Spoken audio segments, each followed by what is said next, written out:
Hello नमस्कार दोस्तों, welcome to my YouTube channel exam Adhyayan. अभी दैनिक भास्कर का ये संपादकीय है, बलूचों की जंग आजादी के लिए है, आतंक के लिए नहीं। संपादकीय इसको देखते हैं। UNSC, United nation security council की प्रतिबंध समिति में पाकिस्तान के इस प्रस्ताव को कि बलूच लिबरेशन आर्मी और इसके सहयोगी संगठन मजीद ब्रिगेड को आतंकी घोषित किया जाए। यूएनएससी की प्रतिबंध समिति में पाकिस्तान के इस प्रस्ताव को कि बलूच लिबरेशन आर्मी और इसके सहयोगी संगठन को मजीद ब्रिगेड को आतंकी घोषित किया जाए। फिलहाल यूएस, फ्रांस, यूक्रेन ने इसको खारिज कर दिया है। किसने? यूएन, यानी तीन जो महाशक्ति हैं, यूएस, फ्रांस और यूके। उनका मानना था कि पाकिस्तान इन संगठनों के अलकायदा या आईएस से संबंधित होने का पुख्ता प्रमाण नहीं दे सका। दरअसल बलूचों की लड़ाई का कारण है पंजाब और सिंध। वर्चस्व वाले पाक हुक्मरानों के द्वारा 77 वर्षों के इस प्रांत को उपेक्षित रखना या दबाया जाना है।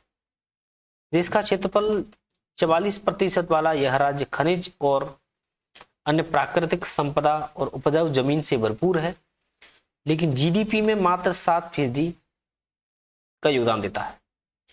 5 से 16 वर्ष के बच्चे, 70% बच्चे स्कूल का मुंह नहीं देखते हैं। पाक सरकार की रिपोर्ट के अनुसार प्रांत की 65% आबादी युवाओं की है जो बेरोजगार है। 7 दशक से ज्यादा यानी 70 साल से ज्यादा की अविकास, प्रशासनिक उपेक्षा और सैन्य दमन ने बलूच समाज को मजबूर किया है कि वे अपनी आजादी की मांग को लेकर हथियार उठाएं। ग्वादर पोर्ट के विकास में चीन के दखल की नीति बगैर बलूची लोगों के राय की बनी। यही कारण है कि चीन भी बलूच आंदोलनों के दमन में पाक शासन के साथ खड़ा है। अगर पाकिस्तान किसी संगठन को आतंकी घोषित कराने के लिए यूएनसीसी के फोरम का इस्तेमाल करे तो यह मजाक ही माना जाएगा। एक देश के रूप में हमें सच्ची अहमियत की जरूरत है। पवन की वर्मा पूर्व राज्यसभा सांसद और राजनयिक हैं। देखते हैं इनके बारे में क्या लिखा है। हाल ही में नेपाल की जनजी क्रांति को लेकर मैं एक टीवी बहस में सहभागिता कर रहा था। मुझे देखकर आश्चर्य हुआ कि न्यूज एंकर नेपाल में ऐसा क्यों हुआ। इसके कारणों का विश्लेषण करने के बजाय इस बात को लेकर ज्यादा चिंतित थे कि हमारे यहाँ भी अराजकतावादी ताकतें भारत को नेपाल बनाने की कोशिश कर रही हैं। सच कहूं तो इससे मैं हैरान था, क्योंकि भारत नेपाल नहीं है। नेपाल की राजनीतिक उथल पुथल एक विभिन्न ऐतिहासिक संदर्भ से उपजी थी और यह एक ऐसी स्थिति थी जहां लोकतांत्रिक संस्थाएं परिपक्व नहीं हुई। राज्य सत्ता अधिनायकवादी, राजशाही और कमजोर लोकतंत्र की भी झूल रही थी। दूसरी ओर भारत 75 वर्षों से ज्यादा समय से कुछ खामियों के बावजूद एक कार्यशील लोकतंत्र रहा है। ऐसे में भारत में जाने वाली असहमतियों की तुलना नेपाल की अराजकता से करना हमारे संवैधानिक गणराज्य की बुनियाद को नजरअंदाज करना है। हाल के वर्षों में हमारा सार्वजनिक विमर्श एक परेशान करने वाला ध्रुवीकृत वस्तु स्थिति द्वारा तेजी से अपहरित होता जा रहा है। इसमें या तो एक कोई धुर राष्ट्रवादी और सरकार के प्रति पूरी तरह निष्ठावान होता है, या उस पर अराजक इरादे रखने या राज्य सत्ता को ध्वस्त करने के मंसूबे संजोने को इल्जाम मर दिया जाता है। भारत जैसे विशाल बहुलतावादी और जटिल लोकतंत्र में यह संकीर्ण नैरेटिव ठीक नहीं है। विरोध या आलोचना की तुलना अराजकता के साथ करना न केवल बौद्धिक बेईमानी है, बल्कि ऐतिहासिक रूप से गलत और राजनीतिक रूप से खतरनाक है। किसी भी कार्यशील लोकतंत्र में असहमति कोई विलासिता नहीं है, बल्कि आवश्यकता है। कार्यशील लोकतंत्र में असहमति की विलासिता नहीं, आवश्यकता होती है। भारतीय संविधान में अभिव्यक्ति की स्वतंत्रता आर्टिकल 19, शांतिपूर्ण सभा और विरोध प्रदर्शन, ये आर्टिकल 19 का पार्ट है, ये अधिकार निहित हैं। अब यह कहना छात्रों, किसानों, मजदूरों, नागरिक समाज के द्वारा किए गए विरोध प्रदर्शन नेपाली सरीखी अराजकता और देशद्रोह तक समान है। उनकी जायज शिकायतों के मूल कारणों की अनदेखी करना है। अगर आलोचना और तोड़फोड़ में कोई अंतर नहीं रह जाता है, तब केवल एक मौन नागरिक ही स्वीकार्य नागरिक बनकर रह जाएगा। मौन नागरिकों का लोकतंत्र केवल नाम का ही लोकतंत्र हो सकता है। सच तो यह है कि गर्व करने लायक उपलब्धियों के साथ साथ नागरिकों को चिंतित करने वाली कई शिकायतें भी मौजूद रहती हैं। एक तरफ तो देश में अमृतकाल यानी विकास के स्वर्णिम युग की बयानबाजी सार्वजनिक भाषणों और मीडिया की बातों पर हावी है, और दूसरी ओर बेरोजगारी, बढ़ती असमानता, कठोर कानून और अधिनायकवाद, भ्रष्टाचार, क्षेत्रीय असंतुलन और लगातार गरीबी के कारण खासकर युवा में स्पष्ट रूप से गहराती निराशा भी इस देश का सच है। अगर इन मुद्दों पर जायज विरोध प्रदर्शन होते हैं तो सत्ता में बैठे लोगों के लिए आसान उपाय यही है कि उन्हें अराजकतापूर्ण घोषित कर दें। यह विचार कि किसी भी प्रकार की असहमति देश को तोड़ देगी, सत्तावादी उपायों को सही ठहराने में मदद करता है, विपक्ष के दमन का रास्ता खोलता है। लेकिन भारतीय राष्ट्र इतना कमजोर नहीं है कि कुछ छात्र विरोध प्रदर्शन से उसे गिरा सकें, और विरोध प्रदर्शन को अराजकता कहना भारतीय जनता की बुद्धिमत्ता का अपमान करना भी है। आम नागरिक किसी बड़ी साजिश का मोहरा नहीं होते हैं। देश के लोग सही और गलत में अंतर करने में सक्षम हैं। उनका गुस्सा अक्सर विचारधारागत पूर्वाग्रह नहीं बल्कि वास्तविकता से प्रेरित होकर उपजता है। विरोध और अराजकता के बीच इस झूठी तुलना का कारण मीडिया का एक वर्ग भी है।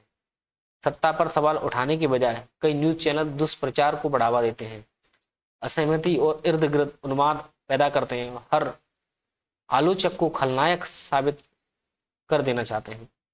बुद्धिजीवी भी इसमें शामिल हैं। या तो अपनी चुप्पी या अपने चुनिंदा आक्रोश के जरिए देशभक्ति को किसी राजनीतिक दल के प्रति वफादार के रूप में परिभाषित नहीं किया जा सकता है। एक देश के रूप में भारत को सूझबूझपूर्ण, रचनात्मक और समावेशी असहमति की जरूरत है। केवल एक आत्मविश्वासी राष्ट्र की ही अपने नागरिकों को स्वतंत्र होकर बोलने, खुलकर आलोचना और शांतिपूर्ण ढंग से विरोध करने की अनुमति देता है। एक बेहतर भारत का रास्ता चुप्पियां नहीं, संवाद से होकर जाता है। हमारे यहाँ चुनाव स्वतंत्र हो, चुनाव स्वतंत्र तो हो, किंतु क्या वे निष्पक्ष भी हैं? राजदीप सरदेसाई वरिष्ठ पत्रकार है, इनके बारे में देखते हैं। क्या भारतीय चुनाव स्वतंत्र और निष्पक्ष है? भारत का चुनाव आयोग आर्टिकल 324 से 329 में देखा गया है। तो आइए देखते हैं इसके बारे में। भारतीय चुनाव और स्वतंत्र निष्पक्ष है, यही वो बहस है जो राहुल गांधी के द्वारा चुनाव आयोग पर हमले के साथ शुरू हुई है। मेरा कहना है कि भारतीय चुनाव आमतौर पर स्वतंत्र हैं, लेकिन जरूरी नहीं कि वो हमेशा निष्पक्ष भी हो। जवाहरलाल नेहरू ने आजादी के बाद जब सार्वभौमिक वयस्क मताधिकार लागू करने की वकालत की थी, तो कई लोगों ने ना सिर्फ इतिहास का सबसे बड़ा जुआ कहकर खारिज किया, बल्कि चेतावनी दी कि इससे हमारा नवोदित गणतंत्र और अधिक टुकड़ों में बंट जाएगा। लेकिन 18 आम चुनावों के बाद हम दावा कर सकते हैं कि चुनाव लोकतंत्र के प्रति नेहरू की प्रतिबद्धता का जुआ नहीं बल्कि भविष्य में किया गया निवेश था। तथ्य गवाह है कि 1952 का पहला चुनाव चुनौतीपूर्ण मौसम और लॉजिस्टिक मसलों के कारण 6 महीने तक चला। इसमें बनाए गए 1.96 लाख यानी 2 लाख के करीब मतदान केंद्रों में से 27,527 महिलाओं के लिए आरक्षित थे, जबकि करीब 17.32 करोड़ वैध मतदाताओं में से 45% ने मतदान किया था। इसकी तुलना में 2024 के चुनाव में 10.5 लाख मतदान केंद्र, उस टाइम कितने 2 लाख थे ऑलमोस्ट, यहाँ पर कितने 10.5 लाख मतदान केंद्र और 96.8 करोड़ वैध मतदाता थे। और उस टाइम पे कितने थे 45% के साथ में 17.32 करोड़ वैध मतदाता।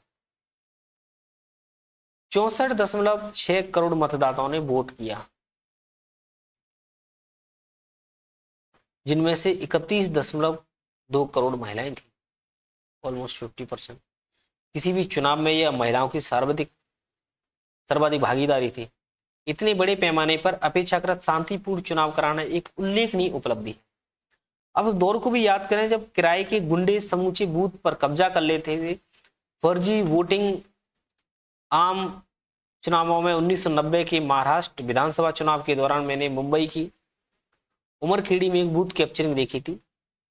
प्रदायक तनाव के बीच उस चुनाव में मुस्लिम लीग और आम शिवसेना आमने सामने थी। हमने दोनों पक्षों के स्थानीय पुलिस कर्मियों को धमकाकर मतदान केंद्रों पर कब्जा करके मतपत्रों पर मुहर लगाते देखा था। यह ईवीएम और टीवी से पहले का युग था, लेकिन हमारी खबरों और तस्वीरों के आधार पर रीपोल करवाया गया था। आज भी बंगाल के कुछ हिस्सों में चुनाव से पहले हिंसा होती है और 2024 में पश्चिमी यूपी खासकर मुस्लिम बहुल इलाकों में पुलिस की मिलीभगत से मतदाताओं को धमकाने की खबर आई है। लेकिन आज मतदाता पहले से कहीं अधिक जागरूक और सशक्त है।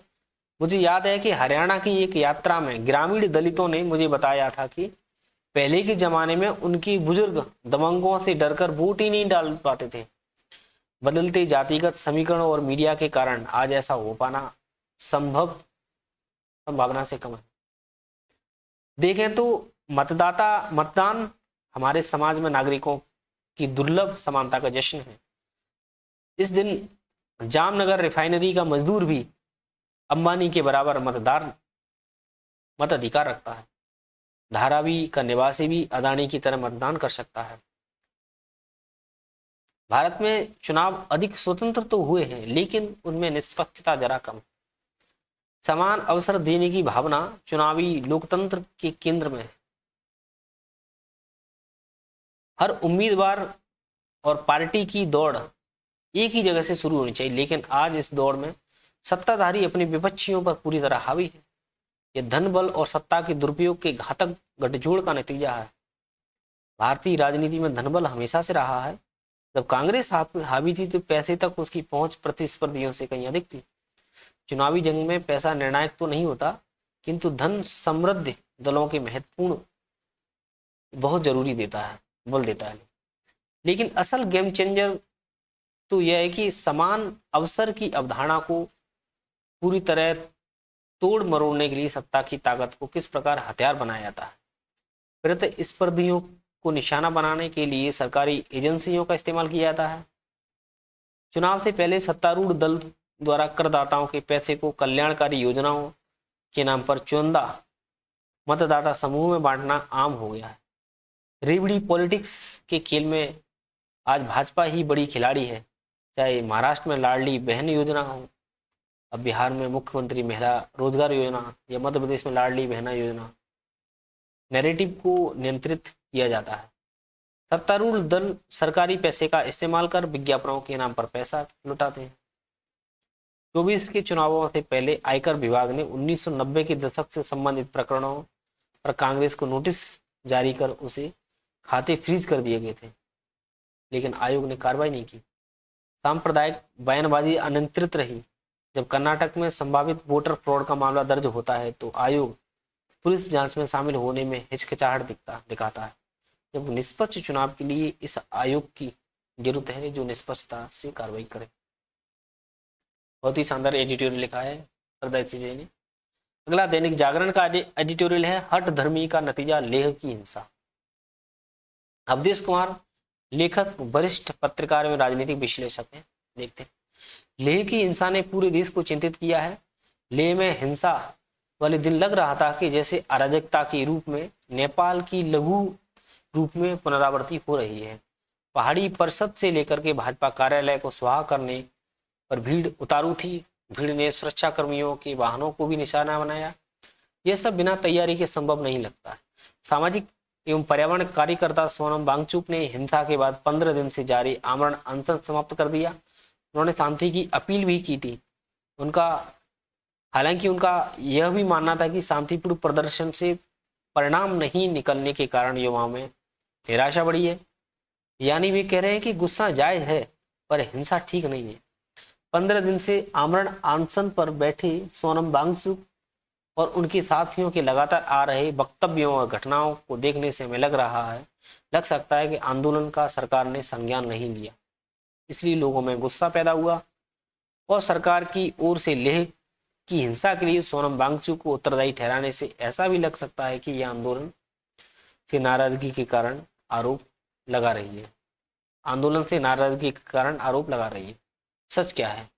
सोनम वांगचुक लेह अपेक्स बॉडी यानी एबीएल और कारगिल डेमोक्रेटिक अलायंस द्वारा रखी गई मांगे उठाए मुद्दों पर केंद्र द्वारा गठित उच्च स्तरीय समिति की बैठक 6 अक्टूबर को तय थी। स्वयं एबीएल अपेक्स बॉडी जो यानी एबीएल है ना, जो लेह अपेक्स बॉडी ने समिति में जिन नए सदस्यों के नाम सुझाए थे उन पर सहमति बन गई थी। तो फिर समस्या क्या थी? पहली बात तो यह थी कि अनेक मांगों को पूरा किया जा चुका है।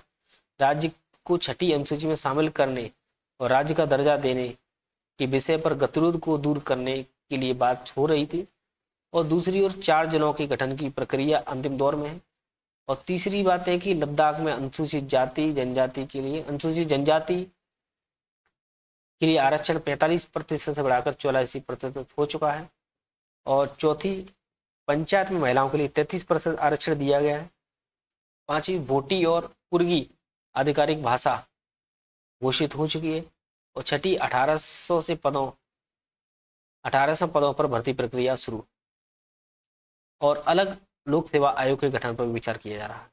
यह सब केंद्रीय गृह मंत्रालय द्वारा गठित उच्च स्तरीय अधिकार प्राप्त समिति के साथ लद्दाख के विभिन्न संगठनों की वार्ताओं में संपन्न समझौते के परिणाम स्वरूप हुआ। जब बैठक 6 अक्टूबर से पहले बुलाने की मांग की गई तो सरकार ने संदेश दिया कि 25 से 26 सितंबर को वैकल्पिक बैठक की जा सकती है और उस पर विचार हो रहा था। यकाएक ऐसा क्या हुआ कि लोग हिंसा करने लगे? सच यह है कि लेह में अब स्प्रिंग और नेपाल के जेएनजी जैसी हिंसा का मनोविज्ञान पैदा करने की कोशिश हुई। सोनम वांगचुक की छवि समाज सेवी की है, पर जैसे उनके बयान हैं वे संतुलित निर्णय करने और शांति सद्भाव की कामना रखने वाले व्यक्ति नहीं दिखते हैं। निसंदेह यह भी नहीं कह सकते कि सोनम ने लद्दाख में सकारात्मक कार्य नहीं किया है। उन्होंने किया है कि लद्दाख और कारगिल में ऐसे लोगों की भी बड़ी संख्या है जो उनकी गतिविधियों पर प्रश्न उठाते हैं। उनकी एनजीओ की विदेशी फंडिंग और संबंधों को लेकर स्थानीय राजनीतिक और सामाजिक कार्यकर्ता प्रश्न उठाते हैं। उनकी गिरफ्तारी के बाद इसकी जांच हो रही है। कोई भी आंदोलन जिन मांगों के लिए शुरू होता है वे सब पूरी नहीं होती हैं। उचित, अनुचित, तात्कालिक और दूरगामी दृष्टियों से विचार का बीच का रास्ता निकल पा जाता है। जब आप इस अरब स्प्रिंग की बात करते हुए मास्क पहनकर युवाओं को उसका तरीका बताएंगे और नेपाल के जेएनजी की प्रशंसा करेंगे तो उसमें विवेक, संतुलन और व्यवहारिकता की गुंजाइश समाप्त हो जाती है। लद्दाख की स्वायत्तता का संघर्ष वर्षों पुराना है। इसमें आरएसएस, राष्ट्रीय स्वयंसेवक संघ और भाजपा सहित अन्य संगठन शामिल रहे हैं। वर्तमान संवैधानिक ढांचे के तहत कोई कहे तो वैकल्पिक न्याय प्रणाली और स्थानीय स्वशासन की प्रशासन और वित्त मामले में एक अलग व्यवस्था का विकल्प मिले तो वह तुरंत स्वीकार हो सकता है। क्या मांग करने वाले को नहीं पता है कि वह परोक्ष रूप से संवैधानिक ढांचे के बाहर कुछ मांगे रख रहा है? लद्दाख सीमांत क्षेत्र है। चीन और पाकिस्तान की वहां नजर है। अक्साई चीन, वस्तुतः चीन अधिकृत लद्दाख ही है। गलवान की घाटी के बाद सरकार चीन सीमा तक आम नागरिकों और रक्षा यातायात की दृष्टि से आवश्यक विस्तार कर रही है। इन सबको पर्यावरण से जोड़कर विरुद्ध वातावरण बनाना हर दृष्टि से अनुचित है।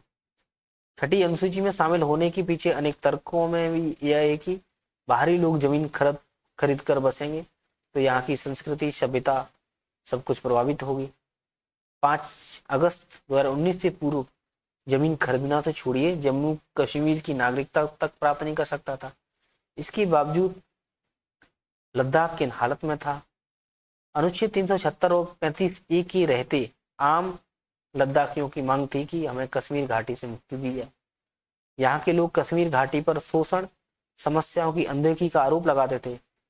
एक हद तक सच भी थे कि लद्दाखियों की मूल मांग थी कि क्षेत्र को जम्मू कश्मीर से अलग केंद्र शासित प्रदेश में लाया जाए और विकास के लिए अधिकार प्राप्त स्वायत्त परिषद का गठन किया जाए। केंद्र सरकार ने ऐसा ही किया और सुधार क्रमिक प्रक्रिया होती है। दो संसदीय क्षेत्रों की मांग गलत नहीं है, किंतु डिलिमिटेशन में ही संभव हो सकेगा। आंदोलनकारियों को इन सब बातों का पता है, फिर भी हठ धर्मिता दिखाई गई है।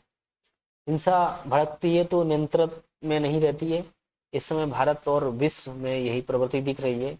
हमारी मांगे तत्काल पूरी करो, नहीं तो हम सब कुछ ध्वस्त कर देंगे। यही खतरनाक प्रवृत्ति लेह में दिखी। सच्चाई यह है कि लद्दाख में शांति प्रिय लोगों को बहुमत कभी भी वैसी अराजकता के पक्ष में नहीं हो सकता है जैसे लेह में देखने को मिली है।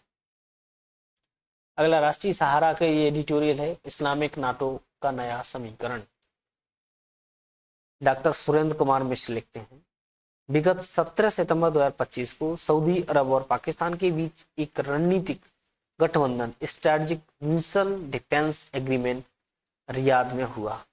पाकिस्तान के प्रधानमंत्री शहबाज शरीफ और सऊदी किराउन कौन है, प्रिंस मोहम्मद बिन सलमान के बीच हस्ताक्षर हुए, जिसे वर्तमान दौर का इस्लामिक नाटो यानी मुस्लिम उत्तरी अटलांटिक संधि संगठन समझौता नाम दिया जा रहा है। इस समझौते में कहा गया है कि एक देश पर आक्रमण को दूसरे देश पर आक्रमण माना जाएगा। नाटो के अनुच्छेद 5 की तरह काम करने की बात कही गई है। इस समझौते से यह भी अब समझने की आवश्यकता है कि भारत पर इसका प्रत्यक्ष प्रभाव क्या होगा। भारत पर इसका प्रभाव समझने की पूर्व समझौते की व्याख्या करना जरूरी है कि वास्तव में यह समझौता संभावित मुस्लिम महाशक्ति की नींव के रूप में देखा जा रहा है, जिसमें पाकिस्तान की परमाणु शक्ति और सऊदी अरब की आर्थिक ताकत के साथ आने के संकेत है। परिणाम स्वरूप एक संभावित महाशक्ति का उदय हो सकता है। समझौता पारंपरिक लेन देन पर आधारित कूटनीति से बढ़कर संस्थागत सुरक्षा साझेदारी की ओर संकेत कर रहा है। पाकिस्तान का कहना है कि सुरक्षात्मक समझौता है, आक्रामक सोच वाला नहीं, किंतु सऊदी अरब के अधिकारियों के मुताबिक समझौते के तहत सभी सैन्य साधन भी शामिल होंगे। इस समझौते के पीछे एक तात्कालिक कारण है कि खाड़ी और मध्य पूर्व की सुरक्षा की स्थिति में बढ़ी हुई अनिश्चितता, विशेष रूप से इस क्षेत्र में अन्य देशों के हथियारबंद संघर्ष और आक्रामक गतिविधियों के बढ़ने के चलते। समझौतों की मीमांसा की पूर्व इसकी प्रमुख बातों का उल्लेख जरूरी है कि ताकि इसके दूरगामी रणनीतिक पहलुओं को समझा जा सके। साझा सुरक्षा बंधन अगर दोनों देशों से किसी एक देश पर असर होता है तो दोनों देशों पर हमला माना जाएगा। रक्षा सहयोग और समर्थन इसके अंतर्गत दोनों देश सैन्य प्रशिक्षण, हथियारों की आपूर्ति, तकनीकी हस्तांतरण और सह उत्पादन पर विशेष बल देंगे। परमाणु बचाव रणनीति, पाकिस्तान के पास लगभग 170 परमाणु हथियार हैं, जबकि सऊदी अरब के पास एक भी परमाणु हथियार नहीं है। इस डील के द्वारा पाकिस्तान सऊदी अरब को परोक्ष रूप से परमाणु सुरक्षा कवच प्राप्त होने की संभावना है। ईरान के परमाणु संकट को संतुलित करने हेतु वास्तव में ईरान के परमाणु कार्यक्रम को बड़ा संकट मानकर उसका संतुलन स्थापित करने की दृष्टि से भी सऊदी अरब एवं पाकिस्तान का यह समझौता है। अमेरिका की दोहरी भूमिका का परिणाम इस डील में हाल में पाकिस्तान के साथ की गई डिफेंस डील और उसका शांतिपूर्ण अनुमति के आधार पर हुई है, ताकि सऊदी अरब की सुरक्षा का बोझ पाकिस्तान पर डाला जा सके। समझौते में प्रावधान है कि रक्षा के लिए सभी सैन्य साधनों का उपयोग किया जा सकता है। इसके तहत सैन्य सहयोग से लेकर के आधुनिक रक्षा प्रणालियां भी शामिल हैं।